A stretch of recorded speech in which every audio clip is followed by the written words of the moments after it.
Se Jesus precisa de nós para alguma coisa, e nós podemos desenvolver essa coisa para dar para Ele, que coisa seria essa? Ou que virtude seria essa? Ou que qualidade seria essa? Vamos tentar entender a partir daquilo que Ele nos propõe. Existem duas leis no universo, que essas são as leis fundamentais. Nós poderíamos dizer que seriam as duas únicas leis que nós necessitamos para viver bem. Todo o resto do sistema legal humano, as constituições das nações, ou mesmo aquele conjunto de leis que há no Velho Testamento, mais de 630 leis que Moisés desenvolve a partir do decálogo de Moisés mesmo, os 10 mandamentos, mas tem duas que são da constituição do universo. Essas duas leis que é, quando se perguntou a Jesus, como se pode resumir os mandamentos de Deus? E ele diz o seguinte: amar a Deus sobre todas as coisas e de todo o teu entendimento. Essa seria a primeira lei. E a segunda, ele diz, amar ao próximo como a si mesmo. Mas ele diz uma coisa interessante. A segunda é semelhante à primeira. Seria então a ideia de que amar a Deus é tão importante quanto amar ao próximo. Mas ao mesmo tempo, esse amor ao próximo, ele só vai ser concretizado quando nós amarmos quem? Vocês percebem? Então ele diz assim, ama a Deus, ao próximo, volta para aqui, como a ti mesmo, aí eu volto para o começo. É um ciclo. Essa é a trindade. É uma das concepções de trindade que nós temos. O Criador, o ser criado por Ele e todas as outras criaturas por Ele também criadas. Então nós poderíamos concluir que se eu obedecer o primeiro e mais importante mandamento, eu preciso desenvolver em mim uma capacidade de amor próprio muito grande. Agora a grande questão é, por que que a gente tem dificuldade de se amar? O que que nos impede de nos amarmos? O que que faz com que as pessoas achem que não são capazes ou não mereçam servir a Jesus? Servir numa tarefa junto ao Evangelho de Jesus, em qualquer lugar, em qualquer canto. O que nos torna incapazes de perceber o que nós temos como potência? Se Jesus diz isso, que nós devemos amar a Deus e ao próximo como a nós mesmos, colocando nós mesmos como a primeira condição de um amor que vai se reproduzir em relação a Deus e em relação aos outros, e João vai dizer que mente o homem que diz que ama a Deus a quem não viu e não ama ao seu próximo a quem viu. Imagine então um homem que não ama nem a si mesmo, que vê todo dia, porque o próximo eu vejo vez por outra, mas a minha eu vejo o tempo inteiro. O que inibe esse amor próprio? De onde estaria a origem dessa sensação de impotência? Jesus ele vai dizer o seguinte, que para a construção desse amor próprio, nós temos algumas potências, pouco percebidas, pouco entendidas.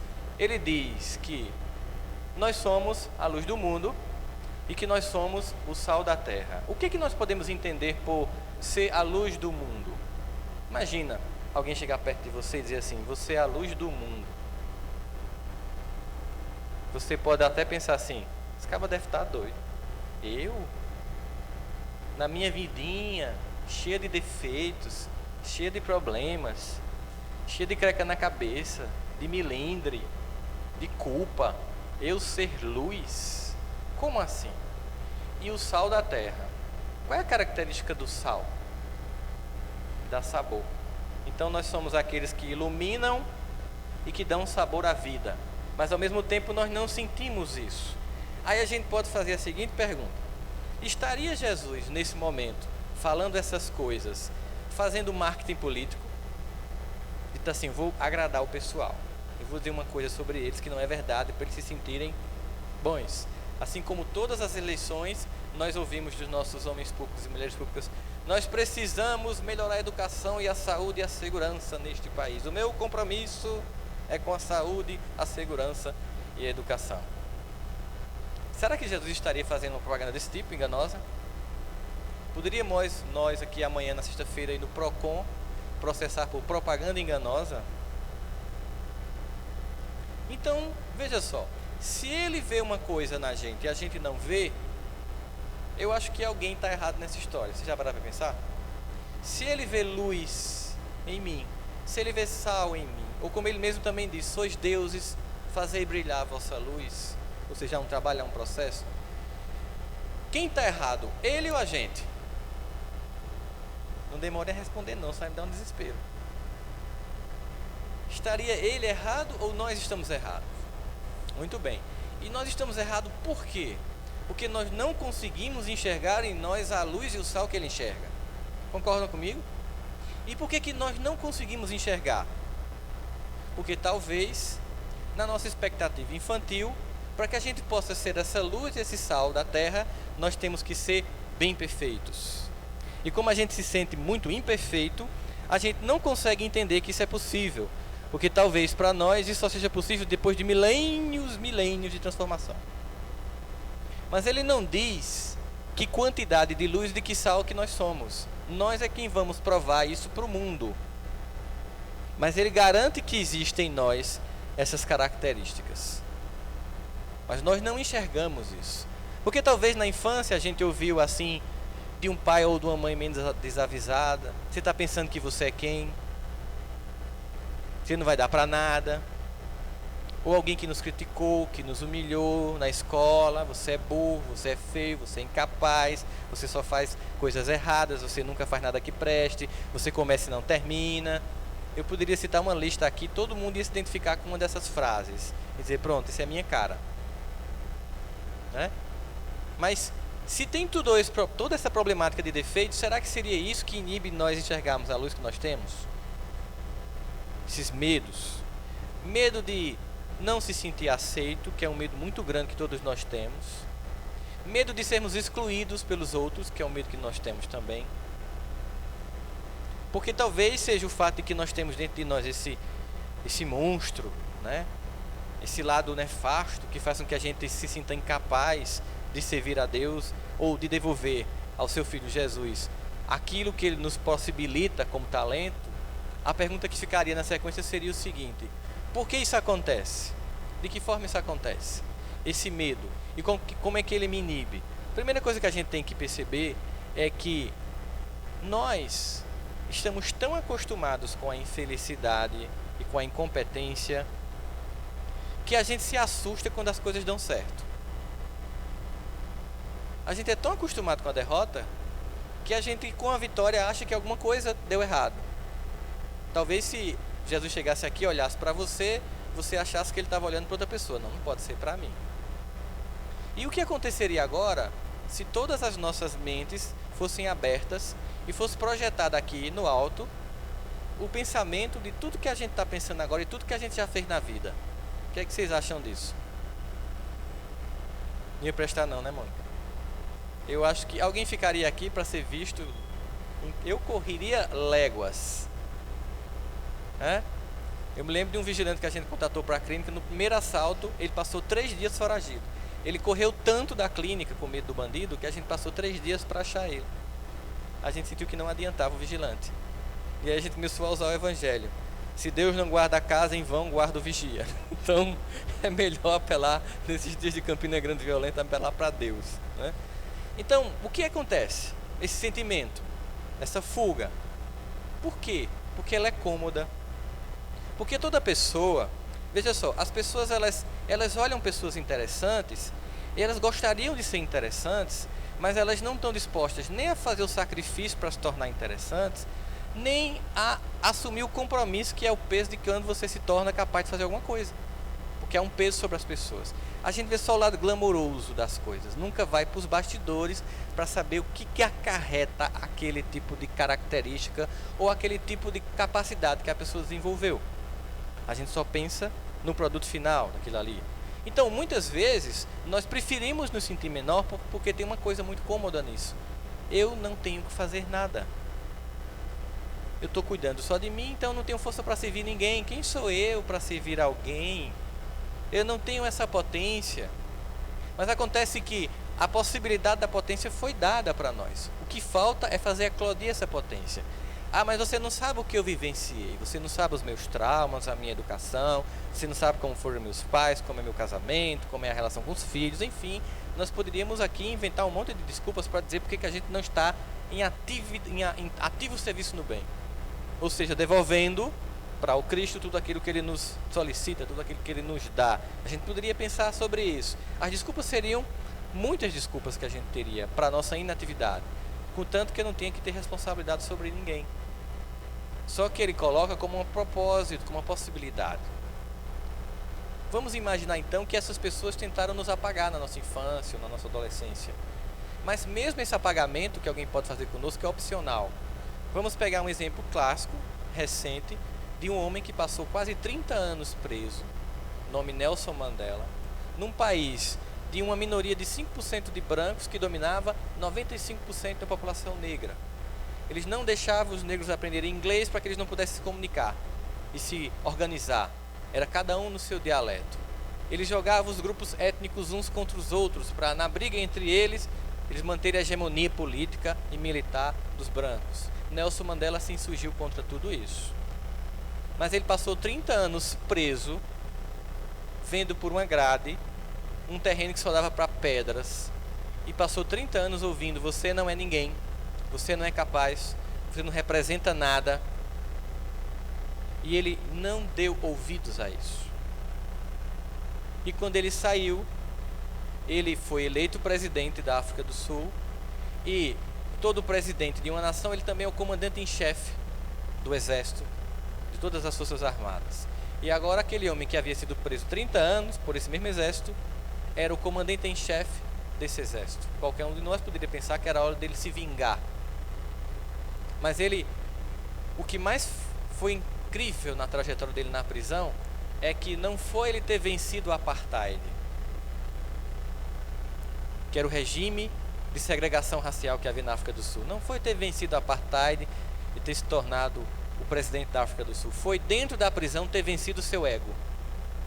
Porque quando ele saiu, ao invés de ele se vingar e colocar o país numa guerra civil, como aconteceu com Angola e outros países africanos, quando conseguiram se libertar dos europeus, ele manteve o povo unido para evitar a destruição do seu país. Muito mais alto falava a unidade do seu povo do que o seu ego de 30 anos de prisão e apagamentos psicológico, social e político. Ele tinha motivos para se vingar ou tinha motivos para morrer na prisão, desistindo de tentar lutar pelos outros.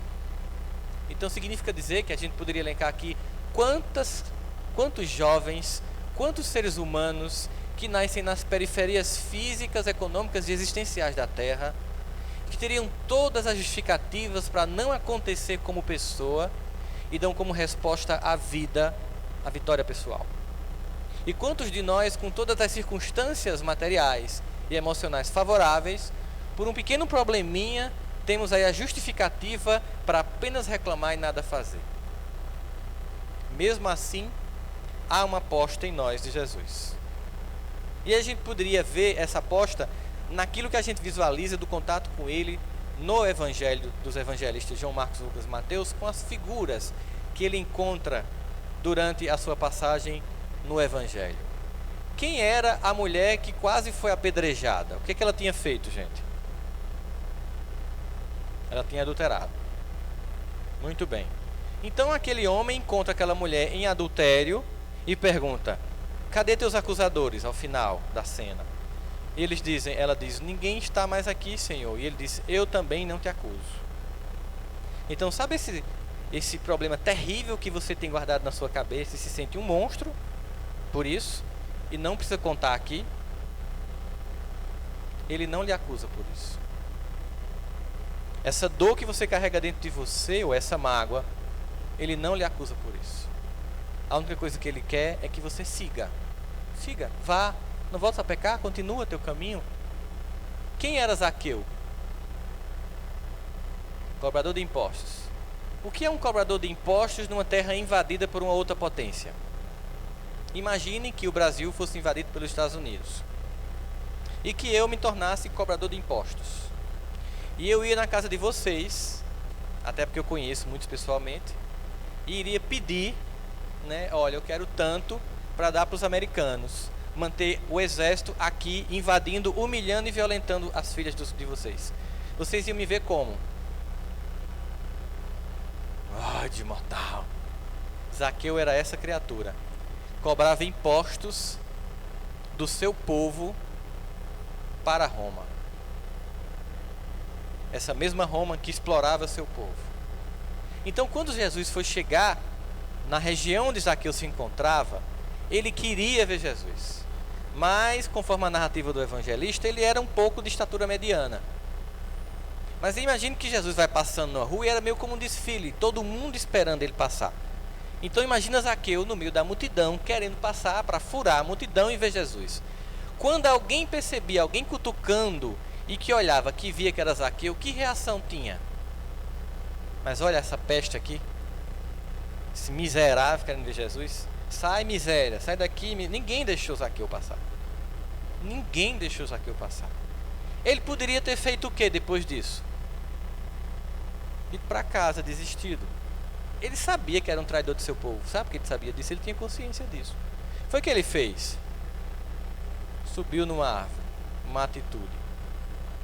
Ele subiu numa árvore. Vocês acham que se Zaqueu não tivesse subido na árvore, Jesus ia comer na casa dele? Porque no meio de uma multidão de maior parte das pessoas, cidadãos comuns, ele foi almoçar na casa do mais corrupto daquela região. Porque ele não se concentra no defeito, ele se concentra na possibilidade. Ou como diz Paulo, a luta não é contra o pecador, a luta é contra o pecado. Não é contra você, é contra as atitudes que você tem, mas não é contra você. Ele não viu o traidor do povo. Ele viu um homem que estava manifestando um desejo de mudança. Subir na árvore e dizer: eu sou um déspota para o meu povo, mas eu quero conhecer esse homem. E ele vai almoçar lá, na casa de Zaqueu. Porque ele não se concentrou na figura equivocada, temporal do ego de Zaqueu, mas naquilo que ele poderia ser. Ele se concentrou em ver naquele homem a luz do mundo e o sal da terra. Quem era Paulo? Que nome nós damos Paulo? Saulo era o que dos cristãos? Perseguidor? Já ouviram falar nisso? Que Saulo perseguiu os cristãos? Todo mundo ouviu falar nisso? Concordam comigo? Saulo perseguiu os cristãos. Vocês sabem o que é politicamente correto?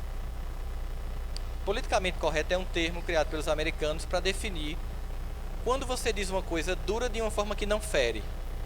Então, por exemplo, Chico Xavier se referia às prostitutas como nossas irmãs que vendem suas forças sexuais. Não é mais suave? Então, dizer que Saulo era um perseguidor de cristãos é suave, porque Saulo não era só isso. Vamos ver o currículo de Saulo, para a gente entender com que figurinha Jesus conversava e o que ele fazia depois com essas figuras. Saulo era um homem rico, um homem culto, fazia parte do Sinédrio, era um doutor da lei, mas o seu país era um país invadido por Roma. Em algum momento vocês veem na narrativa do Evangelho que Saulo se reuniu com o Sinédrio para tramar contra Pilatos e libertar a Judéia, que ele se reúne em prol da libertação política do seu povo, que ele gasta suas energias e suas forças para tornar a vida do seu povo melhor. Quando ele resolve usar suas forças, de que modo ele usa? Paulo, ele não era um perseguidor dos cristãos. Paulo, ele era um traidor do seu povo porque nada fez pelo seu povo e era assassino. Perseguidor é aquela pessoa que não trabalha a porrinha, ele é um perseguidor. Saulo era um assassino, ele matava. Enquanto o seu povo vivia na lama e no charco da humilhação de uma invasão de outra nação, ele na sua pequena elite, porque Roma dominava uma região, mas não mexia com a elite, para que a elite não ficasse à frente do povo para retomar o poder. Ele deixava a elite ali acontecendo. Herodes podia ficar como rei, não mandava em nada, mas ficava lá no seu castelo. O Sinédrio ninguém mexia, a burguesia ficava intacta. Eles queriam explorar o povo e assim a burguesia ficava imóvel, não fazia nada, porque ela continuava seus privilégios, enquanto que o povo pagava a conta dos invasores. E Saulo não fazia nada em relação a isso. Quando ele resolve fazer alguma coisa, é matar aqueles que pensam diferente deles em termos de fé. Vamos pensar num homem que recentemente faz parte de um grupo de nações que se sente desprestigiado, que resolveu utilizar a sua ideia de confronto de fé para assassinar. Ele fazia parte de uma elite do mundo árabe, da Arábia Saudita. A família dele, Bin Laden, é uma das mais ricas do mundo. E ele, ao invés de tentar transformar o seu povo e construir uma nação melhor, melhorar a qualidade de vida do povo árabe e do povo muçulmano de uma forma geral, ele resolveu matar quem pensava diferente dele. Então estou dizendo para vocês que Saulo era como Osama Bin Laden, um homem rico que se preocupava apenas em matar quem pensava diferente dele em termos de fé. E quem foi que Jesus foi buscar em Damasco? Um arrogante traidor e assassino. Imaginem o que não aconteceu na cabeça de Saulo quando ele encontra Jesus.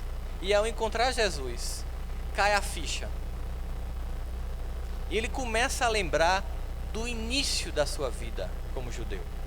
Ele começa a lembrar do Bar Mitzvah, que é aquela iniciação do jovem, que seria uma espécie de primeira comunhão, guardada as devidas proporções para nós cristãos.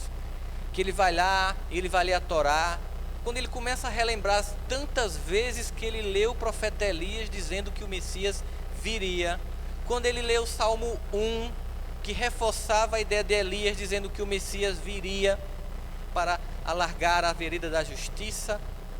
E ele não tinha entendido, e finalmente caiu a ficha que aquele homem era o que ele esperou toda uma vida, e que sua cegueira fez com que ele não só não enxergasse, como matasse as primeiras pessoas que enxergaram antes dele a luz que era Jesus. Imagine, durante alguns segundos, todo um filme de uma vida, de um homem que esperava um Messias que não reconheceu e que só agora o reconhecia, depois de ter se equivocado profundamente, matando aqueles que o seguiam. E Jesus não estava preocupado com o assassino, com o orgulhoso, com o vendido socialmente Saulo de Tarso. Ele estava enxergando nele a luz do mundo e o sal da terra. Portanto, nada do que nós tenhamos no peito de decepção pessoal, de dor e de vergonha se compara ao que Saulo fez. E nem por isso Jesus deixou de buscá-lo para redimi-lo. Então não existe nenhuma dor interna, nenhum defeito terrível que nos incapacite de servir. Porque não é nele que Deus se concentra, mas na potência que nós temos de transformar tudo isso.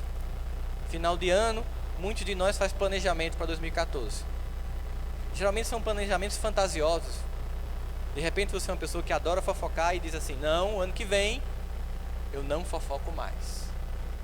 Do outro lado, os mentores espirituais fazem: eu acredito. Você quer mudar uma característica sua em vez de traçar uma meta. Quando eu quero mudar uma característica, o que acontece?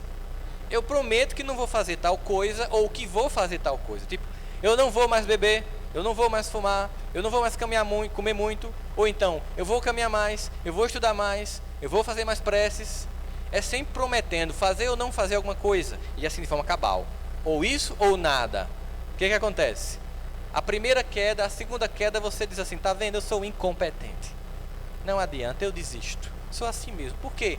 Porque você planejou falsamente. Você se conhece, sabe dos seus limites e criou um plano para dar errado. Você criou esse plano para dar errado, para depois não ter que continuar ele e dizer: eu não consigo. E não é assim que muda. Não é assim que a luz do mundo e o sal da terra surge. É um processo. Então, se você se programar para no ano que vem falar, ao invés de 3 horas por dia da vida dos outros, falar 2 horas e 50 minutos, você vai comemorar os 10 minutos que você deixou de destruir a vida dos outros. Ao longo de um ano, multiplicando 365 dias por 10 minutos, serão horas e horas que você não terá investido no mal. É assim que se programa. Em vez de o ano que vem imaginar que você vai virar anjo e se iluminar, lembremos a música que vocês cantaram aqui com Semearte: um dia todos nós seremos anjos. Para isso nós temos que vamos trabalhar e acreditar. Ou seja, há um processo, há um trabalho. É com esse tipo de gente que Jesus conta conosco, os discípulos. Um negou 3 vezes. Não conheci esse homem, não. Os outros sumiram. Tem nem notícia do que fizeram. Só um, mais jovem, foi lá no Gólgota acompanhar a crucificação. Depois ficaram morrendo de medo, presos, o medo da perda da vida física. Foi preciso o mestre voltar, entrar nas portas e dizer que estava de volta, para eles voltarem a acreditar. E mesmo assim Jesus contou com eles. Por que é que não vai contar com a gente? Será que nós somos esses criminosos que eu descrevi aqui? Um matador de pessoas, um cobrador de impostos? E mesmo assim Jesus viu possibilidade? Não há mais como usar como desculpa essa visão infantil que nós temos de nós mesmos. Se existe algum presente que a gente pode dar a Jesus, é se amar. Se amar mais do que qualquer criatura na terra. Porque só aquele ser que se ama é capaz de, experimentando em si o próprio amor, conseguir amar quem está perto. É justamente a infantilidade, a falta de amor próprio, que faz com que as relações não funcionem.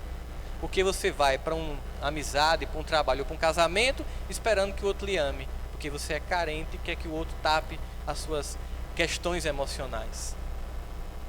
Tudo começa a funcionar de fato quando você está disposto a oferecer, independente da resposta do outro. Ao final eu posso até concluir que, bom, eu fiz de tudo e não tem um feedback positivo, eu posso ter a opção de dizer não dá. Eu quero alguém que seja capaz de devolver um pouco do que eu dou. Nada justifica mais ficar parado. Porque nenhum dos grandes defeitos que nós temos, para Deus é mistério. Coisas que a gente nem pronunciou para os outros, para Deus não é mistério. Mesmo assim, Ele nos ama intensamente. Eles contam conosco intensamente. Precisam sim de nós. Jesus precisa de nossas mãos para ajudar as pessoas caídas. Precisa dos nossos ouvidos para que nós possamos escutar a dor dos outros e não só a nossa. Precisa da nossa boca para a gente transmitir uma mensagem de conforto, de esperança e de fé. Precisa da nossa mente para pensar positivamente e orar. Para que nós possamos fazer a diferença, equilibrar as forças de um planeta que está passando por um momento de profundas e dramáticas transformações. De valores deturpados, de famílias caídas, de um Natal que certamente foi muito mais regado à cachaça e à bebida do que à confraternização fraterna entre as pessoas. Em que nós perdemos total propósito entre o que é uma ceia de afetos e uma ceia de enfeites. A única coisa que ele chama é para uma vivência simples da vida, do evangelho, no cotidiano. E aí vem a grande questão, tá? Então eu posso? Pode. Mesmo com todo defeito? Sim. Não é ficando perfeito que eu vou servir, é servindo que eu vou me aperfeiçoando. Não é me tornando uma pessoa melhor que eu vou chegar num lugar e me candidatar para prestar algum serviço de bem. É me candidatando e prestando algum serviço no bem que eu vou me tornando uma pessoa melhor.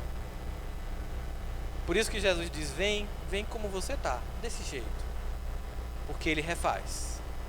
É só se permitir nesse processo de construção de uma nova identidade de pessoa. Para servir do jeito que está. Para fazer planejamentos realistas. Para daqui a 10 anos. Metas realistas. Para que eu vá construindo. Deixar de se ver como incapaz, como burro, como feio, como pobre, como miserável. Todos aqueles adjetivos que são carregados de preconceito e de uma visão distorcida que nós temos de nós.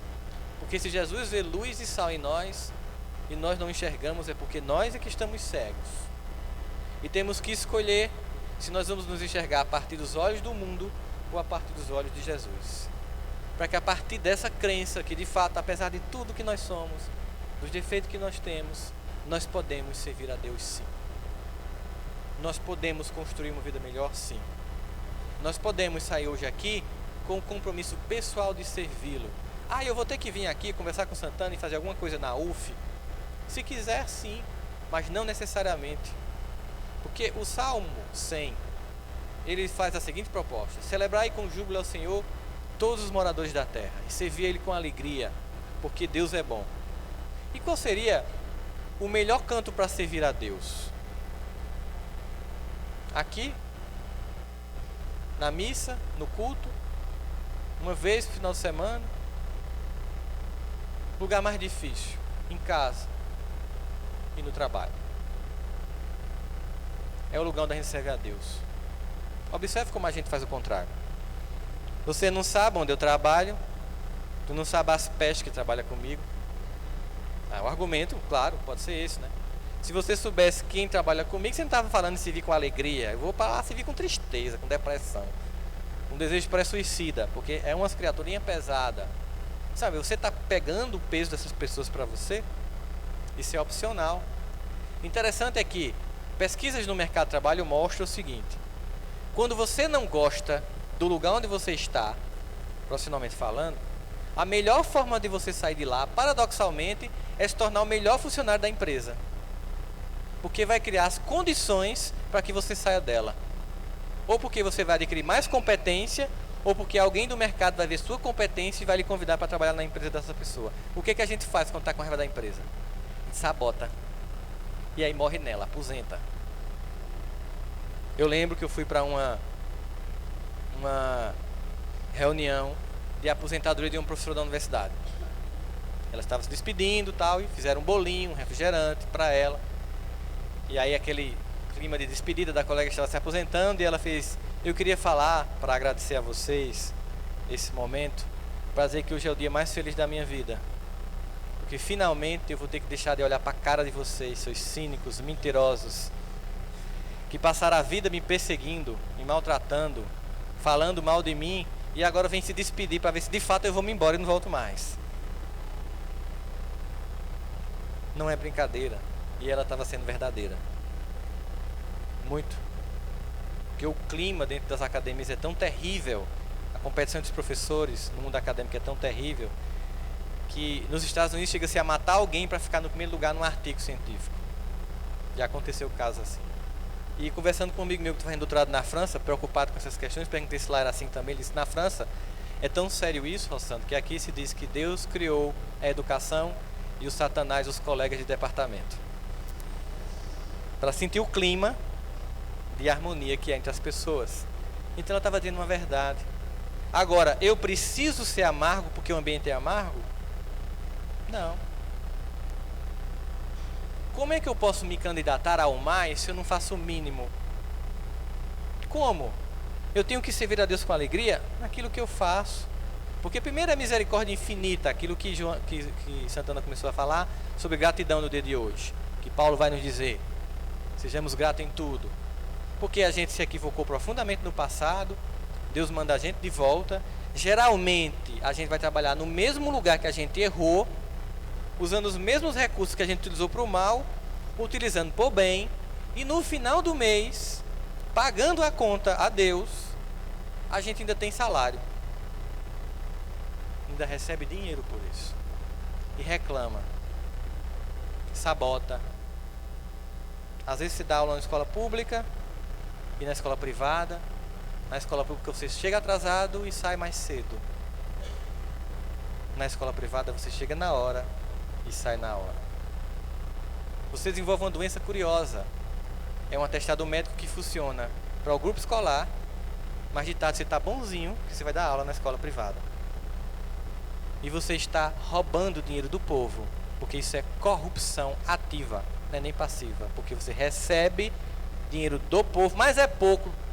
É uma outra questão, é uma outra luta justa por uma remuneração digna dos professores. Mas se você faz isso, você sabota. E por que você acha que à noite você vai pedir a Deus e Ele vai atender? Se você não é fiel no pequeno, como será fiel no grande? Mas mesmo assim, Ele aposta na gente. Ele vê a luz, Ele vê o sal. Só que Ele quer ver a gente operar essa luz, esse sal. Ilumina esse canto que você está, porque fazendo isso aqui, você mostra para mim que é capaz de iluminar aqui. Nós queremos o que nós não damos. Mesmo assim, Deus aposta na gente. De forma que eu sei, gente, que nós temos muitas dores, Eu sei que existe muita decepção, muita mágoa, muito ressentimento. Eu sei que há muito arrependimento do que foi feito ou do que não foi feito. Eu sei que dentro de nós existe um monte de conteúdos que seriam todas as justificativas para a gente não agir. Mas Jesus, Ele veio para dizer que dentro de nós existe luz e sal, que nós podemos iluminar e temperar a vida uns dos outros, que não são nossos medos, nossos erros e nossos defeitos que vão servir como justificativas ou como desculpas para que a gente não sirva a Deus. E para servir, um soldado tem que ser competente. E alguém que é competente é alguém que se cuida, é alguém que se ama, é alguém que se respeita, é alguém que é produtivo para si mesmo, é alguém que não lamenta e corre atrás, que não culpa, se responsabiliza. Mas isso é característica de alguém que se ama. Mas mesmo esse amor é um processo de construção. Então, para vocês, um mantra em 2014, para ser desenvolvido na mente de vocês, porque quando isso for alcançado, tudo mais virá. Tudo mais. Comecem a dizer para vocês, até virar realidade: eu me amo, não posso mais viver sem mim. Porque aquele que ama a si, ama o próximo e ama a Deus. Não tenha medo de se amar. E é para se amar bem cheio de defeitos como nós somos. Assim como a mãe ama o filho como ele é. Inclusive, geralmente quando a mãe tem vários filhos, ela justamente dá mais atenção ao mais problemático. E aqueles que são certinhos ficam irritados. Eu não dou trabalho nenhum e a senhora só dá atenção a fulano. Por isso mesmo, meu filho, porque você já está pronto. Seu irmão não. Se uma mãe é capaz de fazer isso com um filho que não está pronto, imaginemos Deus. Imaginemos Deus, porque nossa mãe nos ama a partir dos defeitos que ela sabe, porque tem uns que ela nem desconfia. Mas Deus sabe de tudo e ainda assim nos ama profundamente. Então não vamos mais usar desculpas para não se amar. É uma necessidade. O amor a si é a condição para amar aos demais. Tenha um 2004 luminoso, cheio de trabalho no bem, de crescimento interno, e que a família de cada um de vocês aqui representada, seja desencarnados ou de encarnados, recebam desta casa de luz, dessa embaixada do Cristo na Terra, todas as emanações de vibrações de amor, de carinho, de confiança. Muita paz e muito obrigado por mais um ano aí, gente, a gente junto.